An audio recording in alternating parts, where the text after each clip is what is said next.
Hello, YouTube again. This is the Logic Only Zone. And today I'm going to be talking about why you should live like a monk. And this is very, very important. And if you watch any of my videos, this is going to be the most important video that I ever make. And some of this is going to be brutally honest and very straightforward. I ask that you guys understand I'm being compassionate by making this video. It's not an ego kind of thing. I don't mean to impress my beliefs on other people. I really want you to listen to this and consider what I'm saying, because it really is important for your well-being and your happiness. And speaking of happiness, the key to happiness is to not need. The great Buddha nailed it. He nailed it on the head when he said, attachment is suffering. The more you are attached to things, which is to need something outside of yourself, outside of your physical being, outside of your consciousness, out here in the world, the more you need outside of yourself, the more you will suffer. And this is, of course, in part because anything that you get from the outside inward, you can never keep, because we are all on this journey to the grave. What happens after that is a totally different topic. I've dabbled in that a bit, but that's for an entire different discussion. But when you need things outside of your physical being, these things fall apart. These things break. These things are temporary. They're experiential. They're not something that you can hold on to and maintain in yourself. And the more you need outside of yourself, the more unhappy you will be, because when you place your well-being, your calmness, your inner peace, your sense of self, all of these things, when you place them outside of yourself, you may very temporarily achieve some kind of sort of happiness or contentness, but that is fleeting. It's a very, very, very important thing to grasp. It's very important. Because if you don't understand this concept, you're going to constantly be seeking things outside of yourself to maintain your inner peace, your inner balance. And that's not good for anyone.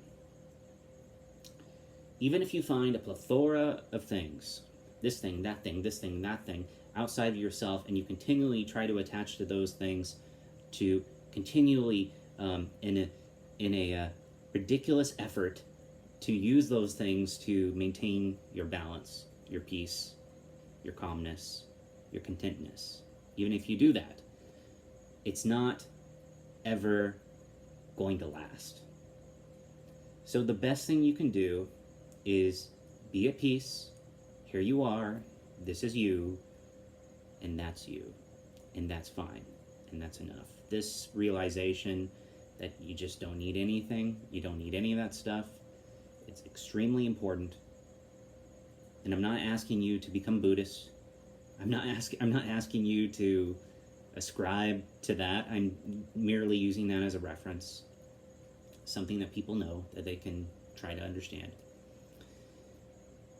The more you don't need things, the more at peace you're going to be.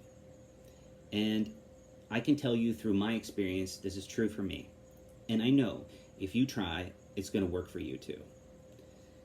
You don't need, for example, okay? You don't need a trash can. You don't need a trash can.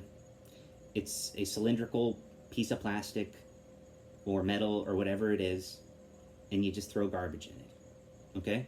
Take your excess plant matter, throw it out in the garden. Yeah. If you get anything else, do what you can to recycle it. I believe in taking care of nature, taking care of the environment, and reinvesting in it back into the planet. But besides that, occasionally you're going to get something made out of plastic, and preferably you don't buy too much stuff that comes in plastic and all of this. And so you're really not going to have that much garbage. You don't need a trash can, right? So if you don't need things, you don't need a trash can. Another great example is you don't need a towel. Everybody has an old t-shirt. Dry yourself off with an old t-shirt. You don't need a towel. There's nothing strange about it. There's nothing weird about it. It's actually weird that you would need to buy a towel to dry off. And actually, it's perfectly acceptable to air dry. You know, take a shower. Let yourself air dry. It's refreshing. Give it a try. Give it a try. And the fact that you realize you don't need a towel makes it even better. It's like, huh, I'm totally fine. I'm a little bit damp, but it's kind of nice. And you don't need a pillow. You just need something comfortable to put your head on. So you don't need to buy a pillow. I'm sure you have something laying around, a blanket of some sort or something like this you can lay your head on, and you don't need a pillow. Just like you don't need new clothes. There's an infinite amount of used clothes that we all have access to at all times. You go to a Salvation Army, you go to eBay. There's an infinite amount of used clothes. There's never, ever any reason to buy any new clothes. The world has plenty of clothes. Things like that.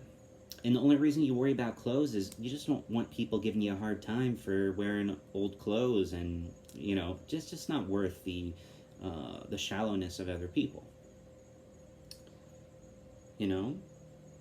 Buy used stuff. Why? You don't need new stuff. It's the same thing. This same mentality needs to be applied to all other aspects of your life if you want to be content. Okay? Only when there's no other option, you buy something new. Only no other option. And I totally understand why people do this stuff. It's dopamine leaving, so you buy something new, you get a little dopamine rush in the store when you're paying, and I got something new and everybody's gonna love me kind of thinking. I totally get that. But if you can just see that that's all an illusion, it's just a fantasy that you're being sold, you'll realize you don't need that. And you'll realize you're happier having more money, which is essentially stored energy. You work, you do things, you receive money. That money is stored energy that you should be saving in case you get injured, you get hit by a car or some crazy shit like that. It can happen to anyone. Happened to me. And then you have money to pay that bill. You have money to buy food when you need to eat. And in this environment that we live in with COVID and all these other things going on, we do really see the chaos of the world, and the fact is anything can happen. And so it's always good to invest in yourself, your future self, thinking of your future self, your future well-being, your future safety, your future comfort, and investing in that, and just being okay in the moment, now, not having something, and realizing that it's better than to just have everything, to have a Corvette or something like that. If you don't need a car, don't get a car. If you need a car, get a used car. It's not important to be flashy. It's not important to be special, because nobody's special. Everybody's special, and nobody's special. And it's just better to be like that. It's better to live like a monk. It's better to not have need. And just look around you. Look around you in the world. Look at other people, all the things that they do, fighting and fighting constantly so that they can have more, so that they can have status, so that they can feel special about themselves.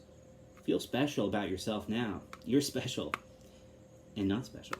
And it's a paradox. But be content in that being. Be content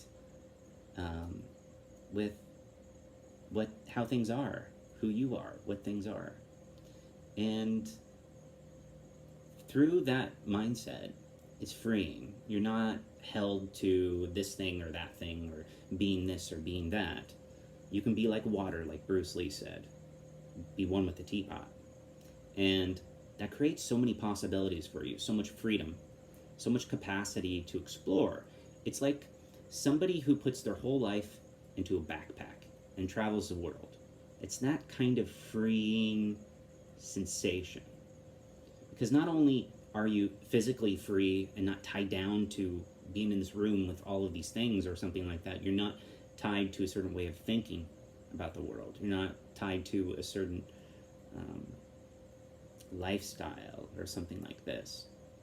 And that's very important, because there you have happiness and contentment. You're not forced to be this or that.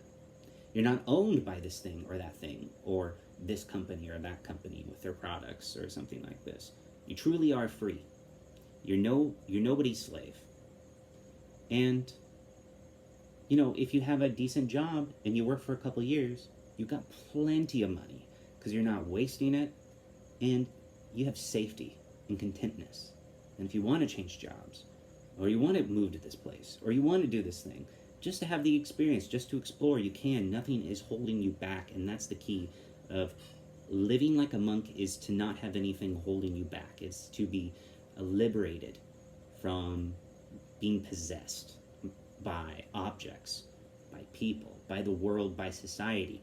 When you live like a monk, nothing owns you. You truly own you, and in our hearts, in our minds, owning ourselves is the only thing we want. It truly is, deep down, what we truly desire, to own ourselves, to be free.